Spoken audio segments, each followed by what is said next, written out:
He's American made. Smoke, fire, pandemonium, Shaquille O'Neal, Mr. T. Before we knew how much he loved his goddamn mama, and Mr. T, even in the odds, taking sensuous Sherry away, he's kidnapping her. And so many great goddamn moments and moving parts in Hulk Hogan versus Ric Flair for the World Heavyweight Championship, Hulk Hogan's WCW debut. And Ted Turner had to pay a goddamn king's ransom to get Hulk Hogan to come to World Championship Wrestling. And it paid off, at least here, and then eventually later. Because, oh boy, were there a lot of things that were going to go wrong with Hulk Hogan's WCW run. Business-wise, maybe it would explode, or maybe they realize, oh yeah, Ric Flair's better. We love Ric Flair. Give us more Ric Flair. Oh, Hogan and friends? Okay. Boo! Eventually. I'm John Ritham with a retro review of WCW Bash at the Beach 1994, The Redux. So yeah, decided to redux this just a little bit after the basically the 30-year anniversary. Almost said 25 and then realized it's not 2019 anymore when I initially retro reviewed this. I decided to kind of redo some of these. I'm going to be redoing Bash at the Beach 99 because I hate myself. And I'm also going to be doing ECW Heatwave 1999 and WWF Fully Loaded 99. Why? Because I wanted to revisit some of the events where there were big crowds. I enjoyed some of the stuff. I'm kind of taking a step back from some of the modern wrestling outside of a couple programs, at least for the next couple weeks. So, yes, they were at the Orlando Arena on July 17, 1994, and it was a big goddamn deal. Don't get me wrong. It was a smashing deal. No, it really was. At 13 years old, I was excited to see what Hogan was going to do in WCW because I didn't really enjoy what he did the last couple years in WWF. People were starting to get tired of him, especially by late 91, early 92. I'm not saying he wasn't over. I'm not saying kids still didn't like him, but they were starting to have issues with him because it had been a number of years. So yeah, the Orlando Arena, Orlando, Florida. I know, the Orlando Arena, not the one that's in, Biloxi, Mississippi, or Arlington, Texas, where the Von Erichs used to be king, when there were actual Von Erichs. That's why the Von Erichs weren't in Florida that long. Why did I need to do that? So it was also the site of the 1990 Royal Rumble, which Hulk Hogan won. So yes, about 4.5 years later, making a splash in WCW. This is his in-ring debut. He had made a couple of appearances. This is, of course, just over a year before WCW Nitro would launch and go head-to-head with WWF Raw to establish brand white supremacy. Wait, that's just what Hogan would do. We didn't know that at the time, though. So 17 to 18,000 seat capacity. 14,000 people there. And they were pretty much raucous. Had a big feel. And not that WCW pay-per-views were necessarily bad. I mean, there were some misses, but look at some of the WWF pay-per-views. There were a lot of misses there, too. Some of the stuff has aged well, some of it hasn't. 225,000 pay-per-view buys, though. The biggest buy rate of any WCW pay-per-view up to that point. And actually, it would be the biggest buy rate of anything from when Hogan debuted until almost 2 years later, when Uncensored 96 did 250,000 pay-per-view buys for the Alliance and the Hulkamania Doomsday Cage match. And also, another fun fact, Bash at the Beach 2 years later, apologies, would do the same buy rate, 250,000 pay-per-view buys for when Hogan would shock the world.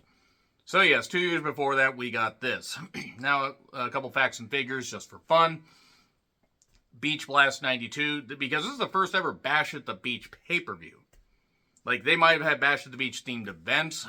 Don't know, not every single house show thing is online. Some are lost to history.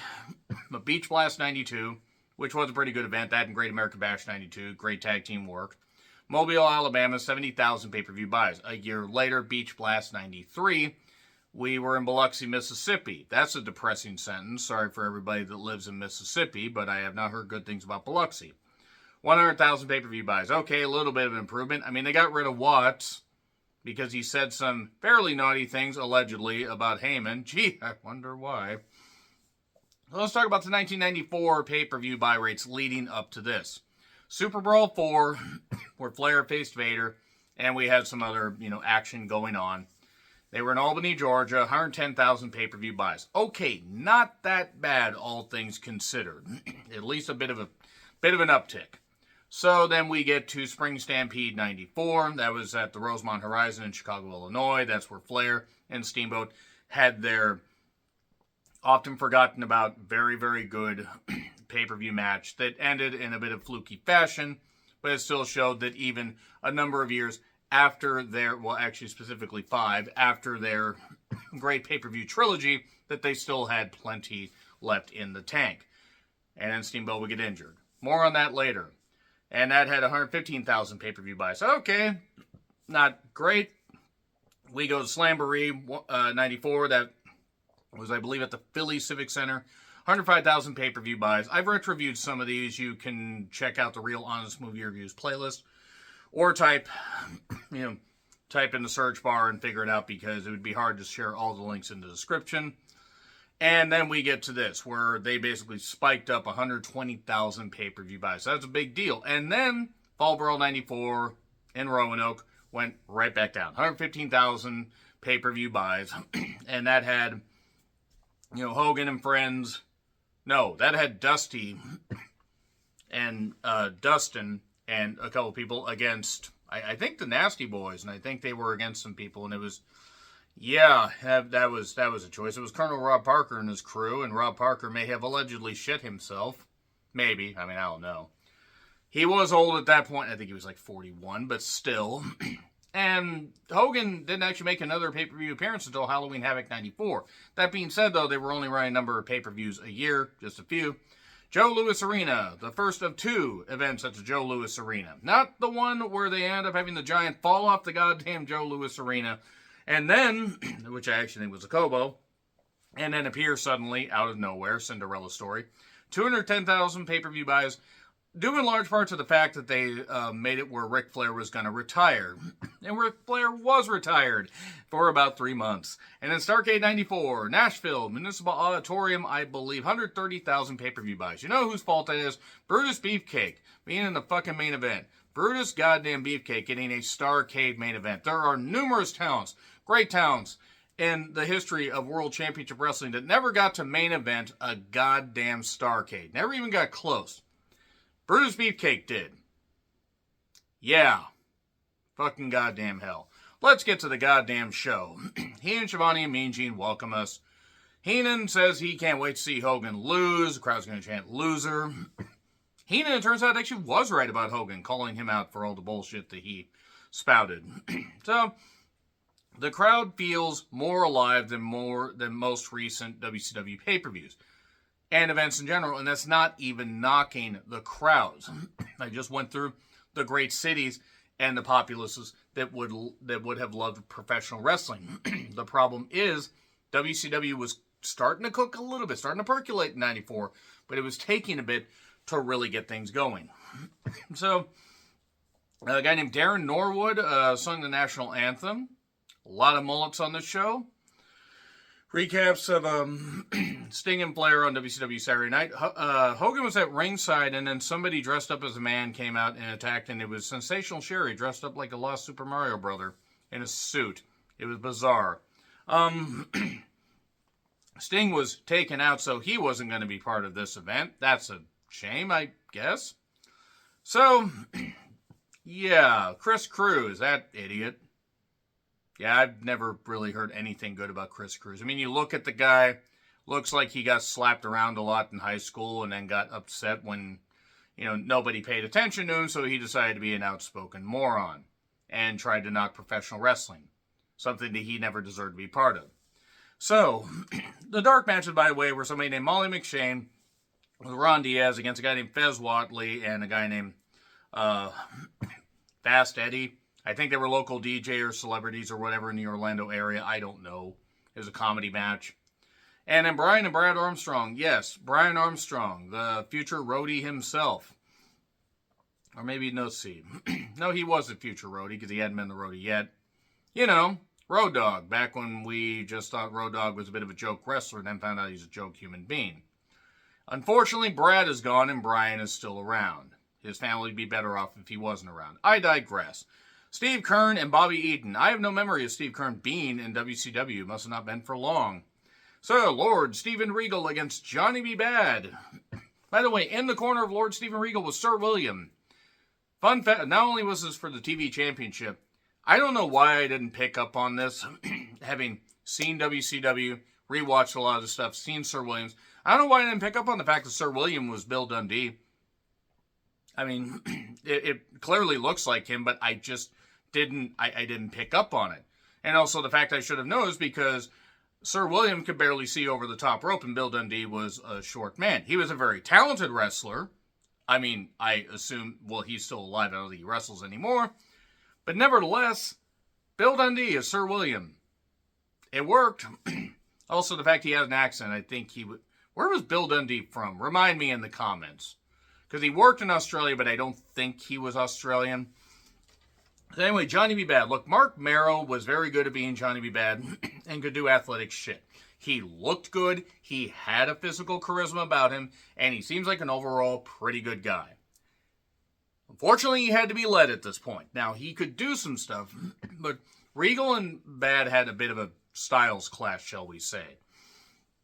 Regal could work with just about anybody, and besides Bill Goldberg, and get the most out of them. And let's be honest, when you work with Bill Goldberg, you're lucky if Bill Goldberg doesn't injure you like Bill Goldberg's known to do. Sorry, Bret Hart took over my mind.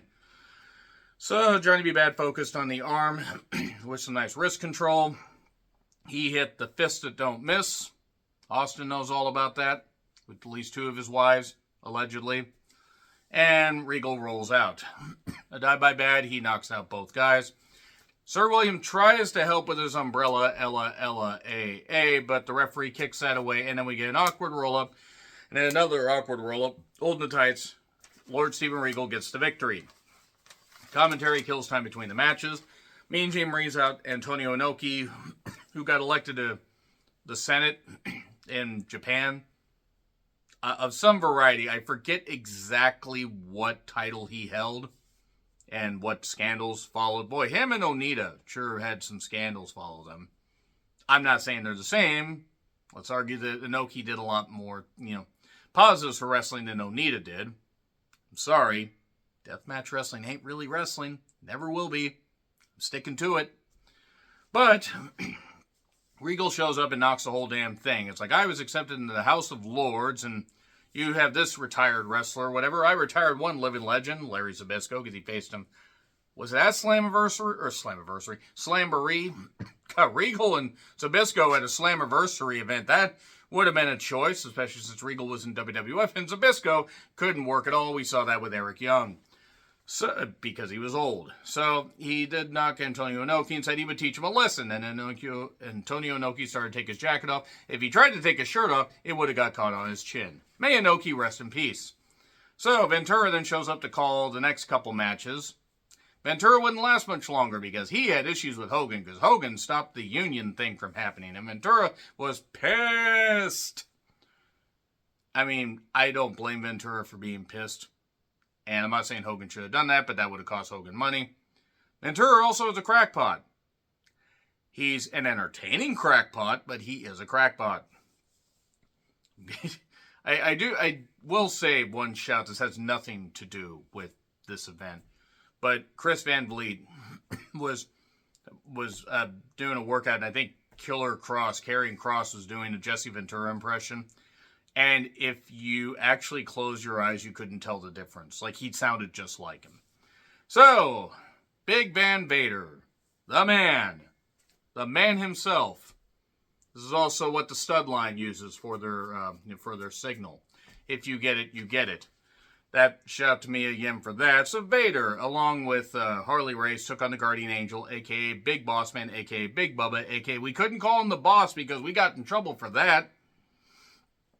Big men doing shit. Impressive shit. And then the finish ruined it. Boy, did the finish ruin it. But at one point, Boss Man just picks him up and just like does a backdrop into a powerbomb variation. Picks Vader up and slams him. Now, Bubba was stout. Rest in peace, Big Bubba. Rest in peace, Harley Race. Rest in peace, Big Van Vader. I don't know if the referee's actually still, I don't know who the referee was. The fact is, you could look at some of these older events and just realize how some of these guys didn't Bubba was dead within 10 years of this event. He died sometime in 90, or sometime in 2004. Maybe it's just after. Maybe it's just past 10 years. Maybe it was in the fall of 2004. But the Power Slam with ease, the crowd was into it. They were doing some good stuff here. It was a little awkward at times. We got a leg lock by Vader, a Vader bomb, the moonsault, but he hurts himself, and I think he might have hurt Bubba's leg, because that landing looked really rough. And then Bubba, I'm just going to call him Bubba because the Guardian Angel. Calling somebody the Guardian Angel in wrestling, it just doesn't. I know what the Guardian Angel stuff is. It just, no. Just call him Big Bubba. He wasn't gone from the company that long. He was still there in 87 and into maybe very early 88 before he left because of a Starrcade payoff. Reportedly, that's what I've heard. And then he attacked Race, beat him up. The whole point is I'm going to call him Bubba. And then we get an awkward ref bump. And then that, slammed out nightstick where you just, shoo, and then it extends really far, like how I am when Monica Bellucci appears in a movie. But I digress. Vader gets the stick knocked out of his hand, and Bubba's going to hit him with it. And then the referee sees it, and then the referee calls for a DQ. The stick was not used at any point. Nobody got hit with the stick. Nobody got stuck. And the crowd booed heavily. Ventura picks Ric Flair. Yeah, the fans were pissed about that. That was a bullshit finish. So then we get recaps of the Funk Dustin stuff, along with Bunkhouse Buck, Colonel Rob Parker, Ming just standing there, and that's intimidating enough as it is. Not just in 94, but now. If Ming happened to be standing anywhere near me, I'd be like, sir, I want to live. I respect you. Please don't. Apparently he is a really nice guy. He's just an intimidating son of a bitch. So, Arn agreed to help Dustin, and he says, you're going to not see, the recent Arn Anderson, you're going to see the old Arn Anderson, which should have tipped Dustin off, by the way, not just because Arn was a horseman, not just because Arn had battled against Dusty Rhodes, all this stuff. Maybe the fact you're going to see the old Arn Anderson. Dustin, come on, just because you were wearing a really loud, stupid jacket didn't mean that should have clouded your judgment that much.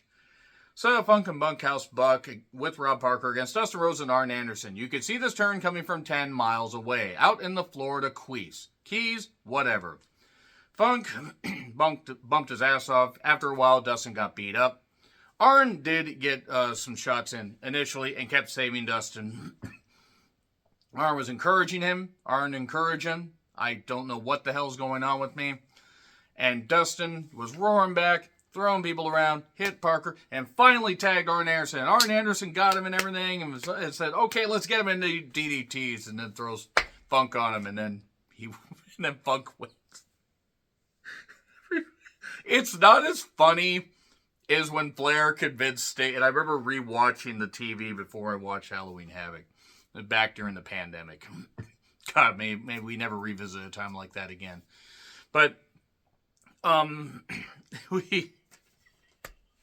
Flair kept trying to convince Sting to join him. And then Flair got beat up because he wanted to battle Arn and Pillman. Because this is right after Flair had lost to Arn because Pillman had interfered. And then they realized the money was in Arn and Flair facing each other, or, teaming up instead. So Pillman joined the Four Horsemen. Nevertheless, Sting had to fight the thing on his own. And Flair came out in slacks and got in the ring and then instantly started beating Sting. It's so funny, Sting, you idiot.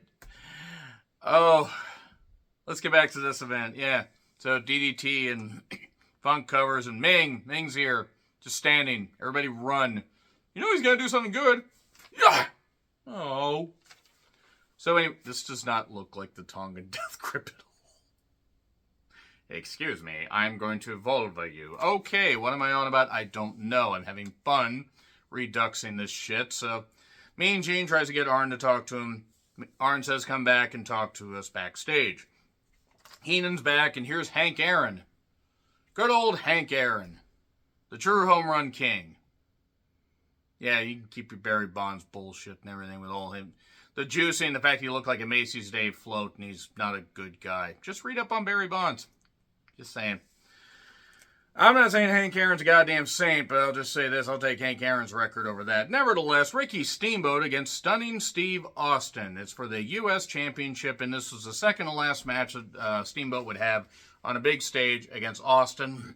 The following match, he would suffer a back injury at a Clash of Champions. I keep forgetting. I keep thinking it happened here. But I'm like, no. He actually suffered the back injury at Clash of Champions the following month. Won the title still, but had to retire because he had a back injury. Now, he could have probably rehabbed it and been fine. Maybe he could have gotten some surgery. I don't know. But it's honestly astonishing just how well Steamboat still wrestled some almost 20 years into his career by this point. Austin was so good at this point. I mean, not that Austin wasn't good. Even before that neck injury that thankfully he was able to come back from when Owen didn't mean to. Hit him with tombstone pile driver jumping variation. Wasn't the best idea. But this just had such a great feel to it. Because Steamboat could still go. Austin was still going. Lots of arm focus. This was so well wrestled. This is something you guys need to get out and check. If you have not seen this match, please check this out at Bash at the Beach 94, Steamboat and Austin. But we do get some roll-ups. We get a little bit of back and forth, and a few moments where I think they were trying to extend a bit too much for time, but it was still well wrestled. Crowd was into it. Crowd thought Steamboat was going to win. Because Austin had the championship since Starrcade 90, almost said 97. Starrcade, God forbid if Austin had stayed in WCW, not only would they have wasted him, but WWF wouldn't have gotten their megastar. But they extended for a bit of time. We got some roll-ups, and then we finally got a roll-up with Austin using the ropes. 1, 2, 3, and there we are. So, yeah, it's a shame that Steamboat hurt his back after this. Heenan and Schiavone are jaw-jacking. You could tell that Heenan didn't like Schiavone. Heenan always seemed like a professional. I mean, I'm not saying that he was an absolute saint, but he always seemed like he was willing to get back to wrestling. And Schiavone, bless him. I think Schiavone's a good guy, but I also think Schiavone was a bit of a stooge. You kind of could tell. Again, I will never know. It's a he said situation. Unfortunately, one of the he's is no longer here, and Schiavone doesn't really want to talk about it, and that's okay. I'm just saying, as an observer, I think Heenan was more in the right. And not that Schiavone was a bad commentator. I don't think Schiavone was. I think Schiavone got to where he was checked out later in WCW. Nobody could have saved that goddamn thing. You could have had Heenan and Monsoon at the peak of their powers calling that goddamn thing. You could have Monsoon and Ventura calling that goddamn thing. You could have had all three of them calling that. It wouldn't have helped.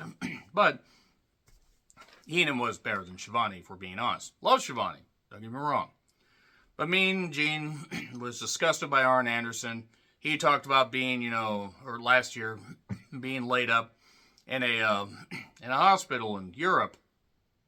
Gee, I wonder what happened there. Sister. The Scissor Sister, as it were. Nevertheless, it's the scissoring incident that him and Sid Vicious had. It sounded less dirty in my head, so let's just move on.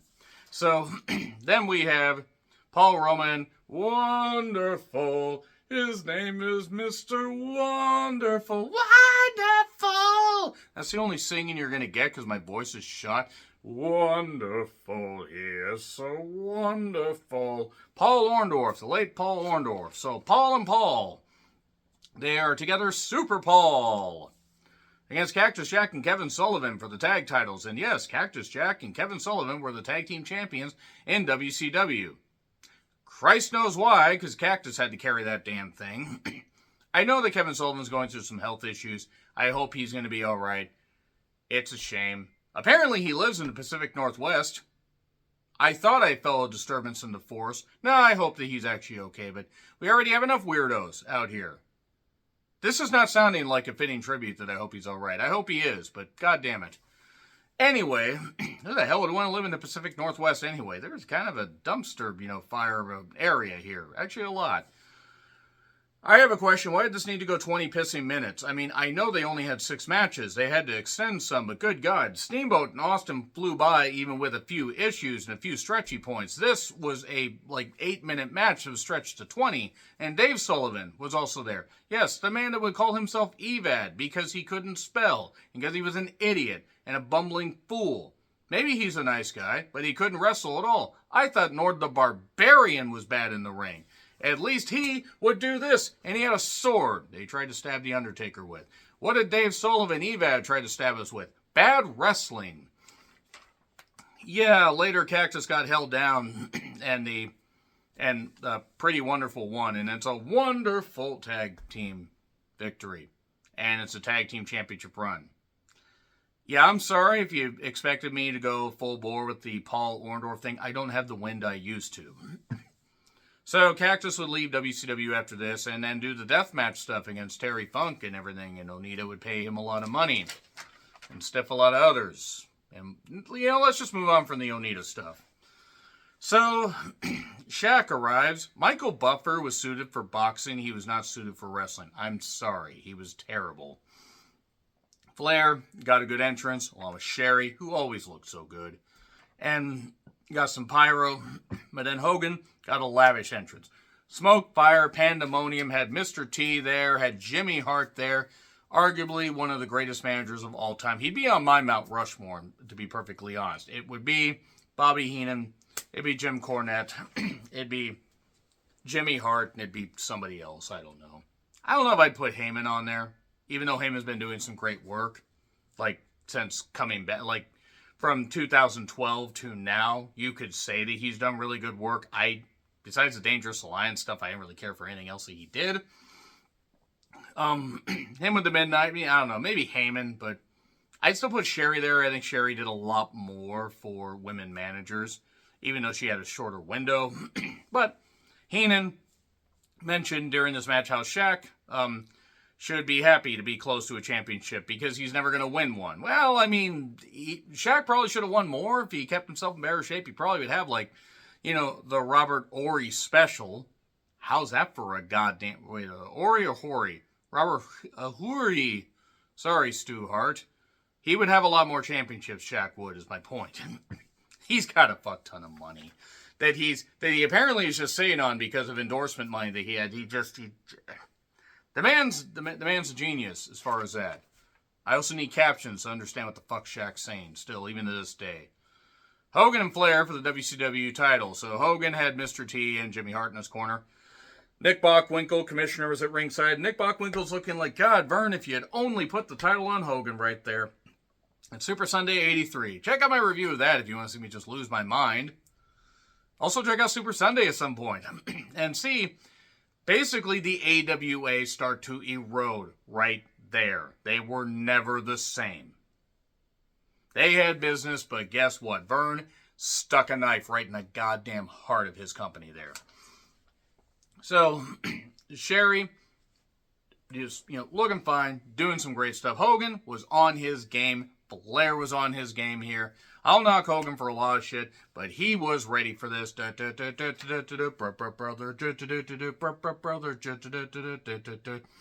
hate the blacks. He does. He does. Unless they're one of the good ones like Mr. T. So, the crowd was just massively into this. That was pretty much the story of it. If you put this in front of a mild WCW pay-per-view audience, this wouldn't have been as good. But you don't have to yell at me, Shivani. I'm not blind. And just other great lines. Heenan pretty much took over the broadcast here because he was just great. And he wasn't taking away from the match. Because Heenan's disdain for Hogan was always just so funny. But, figure 4 spot, Sherry choking Hogan out. There was a time where I would love to have been choked by Sherry, but nevertheless. Hogan fires back. Sherry misses a splash. And then gets knocked into Mr. T's arms when she tries to do something else. And then Shivani says, Mr. T has Sherry. And then Bobby Heenan, he's kidnapping her. And I don't know why. That was just so funny. But then we get some more action. Big boot, leg drop. 1, 2, 3.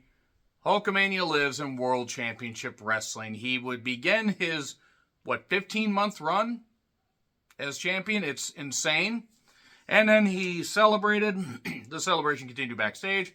Hacksaw Jim Duggan is in WCW. That's a bonus because he did some good stuff. Brutus Beefcake is in there.